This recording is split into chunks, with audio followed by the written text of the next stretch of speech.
Dicen que hay que garantizar el acceso al agua a un precio accesible para todos.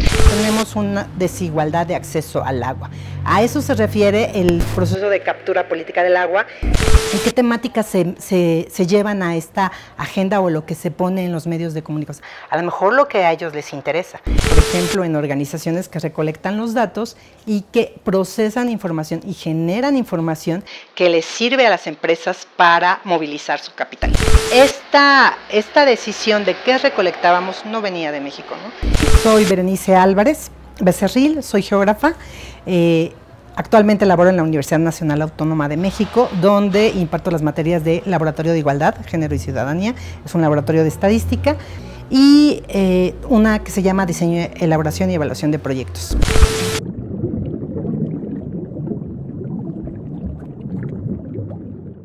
La captura política del agua se refiere a esta serie de procesos, acciones, cabildeos que realizan diferentes actores estratégicos o sectores estratégicos, por ejemplo, de grandes empresas y que influyen en, digamos, el poder legislativo, ejecutivo, judicial, para que les permita este andamiaje apropiarse de un bien en particular, en detrimento de otras comunidades. Pongo un ejemplo. Pensemos en, desde un enfoque de derechos humanos, en estructuras, procesos y resultados. Las estructuras son las leyes, los procesos son programas, medidas y acciones, y los resultados se refieren, por ejemplo, al acceso al agua, el porcentaje de acceso al agua. Entonces, los actores políticos pueden crear leyes a favor de la ciudadanía. Pensemos en el agua como derecho humano. Pero ¿qué pasa si las élites extractivistas o las élites empresariales inciden en esta creación de leyes? Un ejemplo muy concreto que me parece muy interesante. Pensemos en la Agenda 2030 y cómo ponen el agua, y hay una frase con la que entra que me parece muy importante. Dicen que hay que garantizar el acceso al agua a un precio accesible para todos. Ya de ahí vamos mal. Que no era un derecho humano, que no era un bien común. Y entonces, ¿cómo es que se logró que en esta estructura, es decir, en estas leyes, en estos ordenamientos, aunque sean a nivel global, que se pusiera esta particularidad de a un precio accesible? ¿Quiénes influyeron? Y entonces pensemos qué actores han incidido, pues justamente las grandes corporaciones económicas o empresariales para que esto suceda. Y después de esto incide en los programas, medidas y acciones para el agua. Sí tenemos acceso al agua, es cierto, pero hay quienes acceden a ella por la cuestión de dotación de pipas, o por ejemplo una vez a la semana, o por tandeo. Y finalmente, ¿cuál será el resultado de este andamiaje que se construyó políticamente con estos actores estratégicos? Pues que tenemos una desigualdad de acceso al agua. A eso se refiere el proceso de captura política del agua, y que además, ya analizándolo a detalle, podemos ver que inclusive a nivel comunidad pueden llegar a capturar a actores claves para que lleven sus temáticas. Y si lo pensamos desde la academia, notemos un ejemplo cómo inclusive en los medios de difusión se captura la agenda. ¿Qué temáticas se llevan a la agenda pública? A veces la imponen los periodistas, los periódicos. ¿Y qué temáticas se llevan a esta agenda o lo que se pone en los medios de comunicación? A lo mejor lo que a ellos les interesa. Si me voy a la cuestión de los datos, también sucede lo mismo. ¿Qué datos se generan y para quiénes se generan? Pensemos otra vez que los datos que a lo mejor le importa a un sector empresarial sean los datos de dónde se encuentran acuíferos con disponibilidad. Pero ¿para qué les sirve a ellos? Para saber a dónde mover sus flujos de capital, para saber a dónde poner su empresa o a dónde moverla. Y esto se ha visto, por ejemplo, en organizaciones que recolectan los datos y que procesan información y generan información que les sirve a las empresas para movilizar su capital. Otra vez, tiene que ver con la captura política que orienta un mandato, que genera un dato y que este dato le sirve a un sector en particular.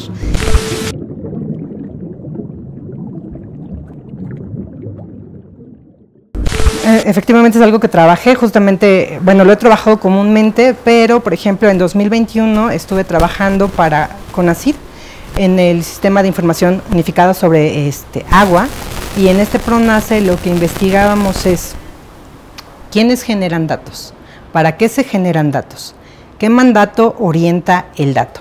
Y algo que fue muy interesante notar es que en el caso de México los datos que se generaban tenían que ver, por ejemplo, pensemos con la localización, la disponibilidad de agua y también como esta cuestión de accesibilidad al agua. Pero el mandato no venía de México, el mandato viene de, por ejemplo, los objetivos de desarrollo sostenible, ¿no?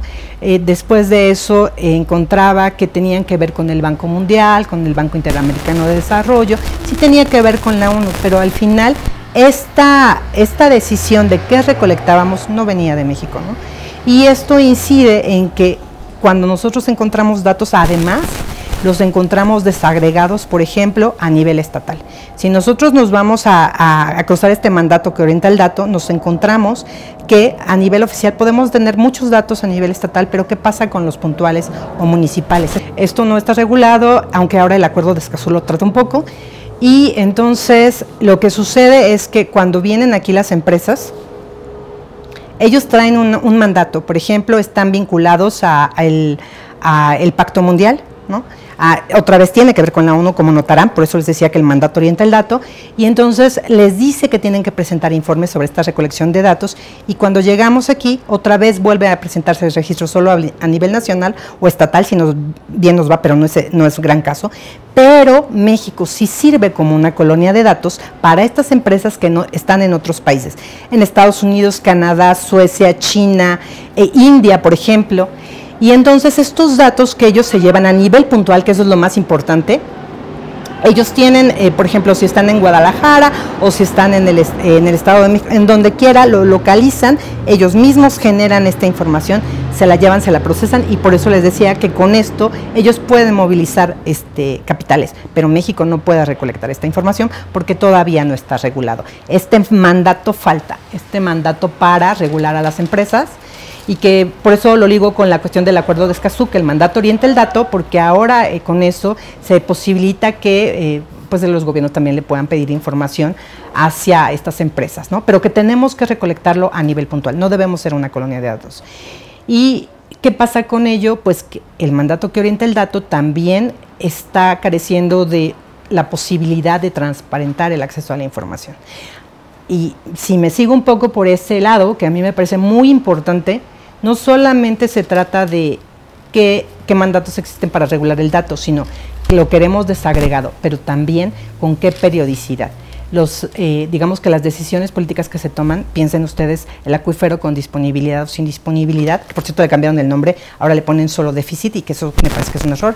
Y entonces esta cuestión lo que hace es que las empresas capturan esta información, mientras que el país o la población carece de esta información.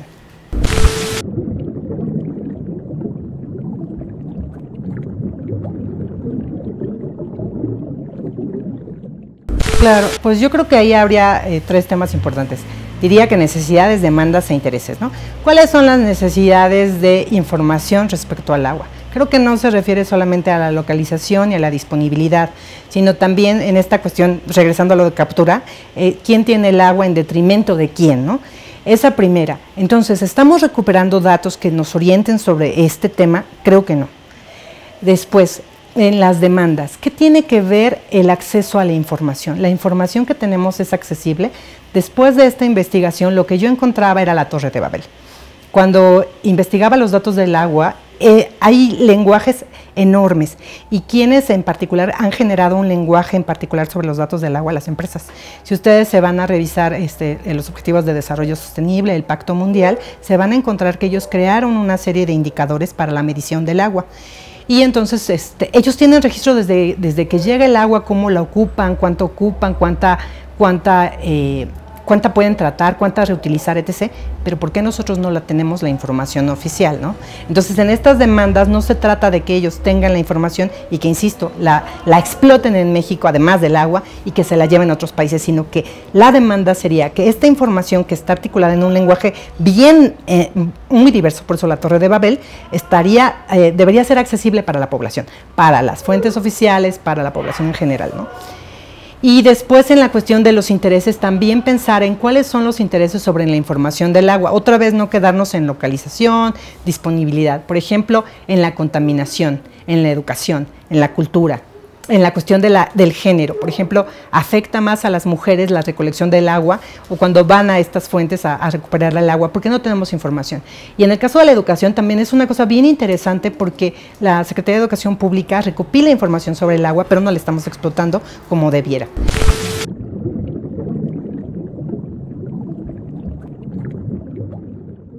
Claro, pues yo creo que esa es también una pregunta muy importante porque no se trata de decir, la industria, por ejemplo, es una de las que más agua ocupa, ¿no? Porque siempre se habla de la agricultura, pero ¿qué pasa si caracterizamos a sectores y actores? En estos sectores que nosotros investigamos, por ejemplo, para Oxfam, que es captura política, analizamos lo que son las cerveceras, las refresqueras, las mineras y las embotelladoras. Pero algo muy interesante es que para encontrarlos o encontrar a estas empresas y que constituyen grandes sectores, muchos tienen diversos nombres, ¿no? Entonces imagínense ustedes que cuando hablamos de FEMSA, ¿no? O hablamos de Grupo Peñoles, por ejemplo, no siempre lo encontramos con esos nombres en los datos o información.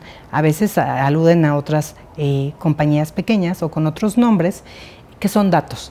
Y estos datos se tendrían que contextualizar, corregir, comparar para que nosotros detectáramos que al agruparse corresponden a FEMSA, a Peñoles, etc. Y cuando se agrupan permiten mostrar quién tiene más títulos de concesión, quién ocupa más volumen de agua y con eso caracterizamos pues a las grandes concesiones sobre agua.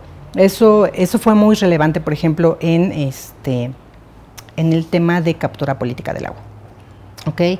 Y ¿qué más podría decir ahí con respecto a la regulación del dato? Por ejemplo, ahí encontrábamos también otra cosa muy interesante. Cuando se da un título de concesión, me refiero al REPDA, al Registro Público de Derechos del Agua. Imagínense que tenemos estos títulos de concesión que ya finalmente viene regulado con que no podemos identificar al sector, por ejemplo, cervecero o refresquero, ¿no? A ese nivel puntual, sino que tenemos que ir buscando todos estos nombres y articularlos en un sector. Pero además de eso, el título de concesión, que es el que se otorga para que ellos ocupen esta concesión de agua, no nos dice que esta concesión puede tener 10 puntos de extracción. Entonces imagínense que se les dan, en términos muy simples, que se les dan 100 millones de metros cúbicos de agua al año, ¿no? Y de repente nosotros encontramos, bueno, sí es cierto, pero si lo analizamos con sistemas de información geográfica, nos daremos cuenta que tienen 10 puntos de extracción.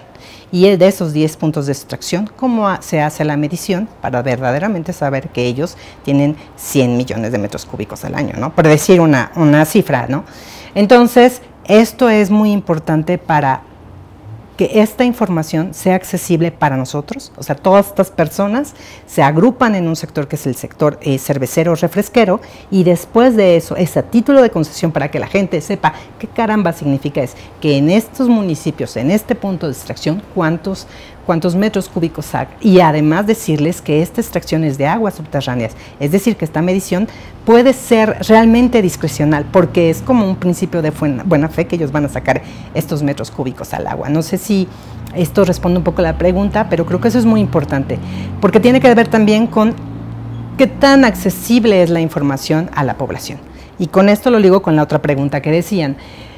¿Qué pasa con hacer accesible a la información? Me acuerdo que cuando estábamos en Oxfam haciendo este estudio, pasaba algo. Yo digo 100 millones de metros cúbicos. ¿Y eso qué significará para la gente, no? ¿Qué significará para ti? ¿Qué pasa si lo cambiamos en términos de metros cúbicos a pipas? Y entonces les decimos, bueno, es que ya no es un metro cúbico, sino son determinado número de pipas. A la gente se le hace mucho más sencillo acceder a esta información y le queda mucho más claro de qué tamaño es el volumen o la extracción y además la acumulación o la concesión hacia estas empresas.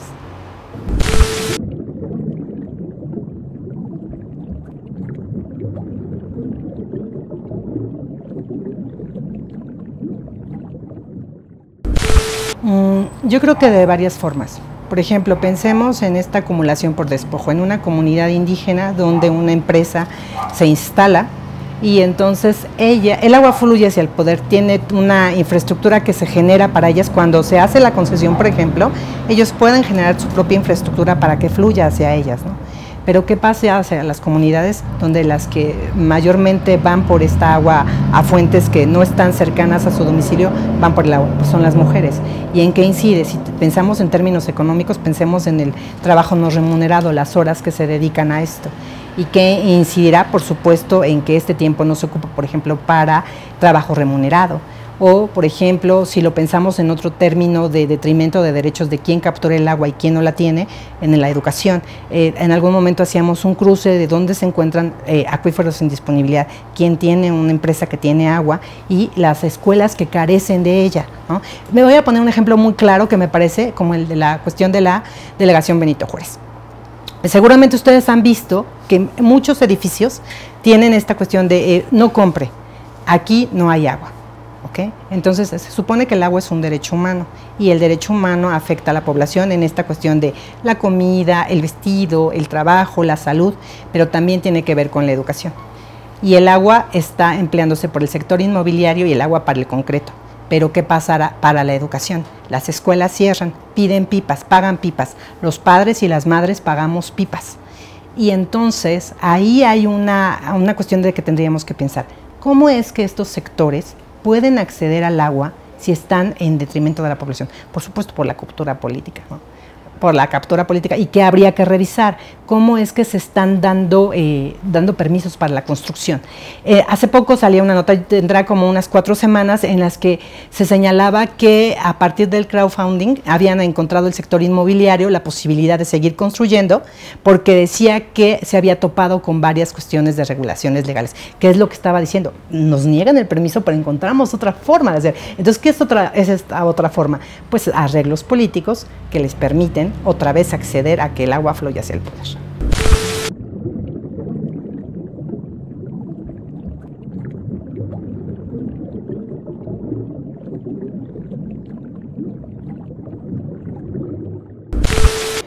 Sí, nos hemos enfrentado a eso justamente pensando en cómo es que la tecnología ha abierto nuevas brechas. Por ejemplo, pensemos, el agua fluye. ¿Se acuerdan cuando decían agua pasa por mi casa? Pero ahora ya no vemos que pase por la casa, porque en realidad fluye a través de una tubería y en esto nosotros no notamos hacia dónde va.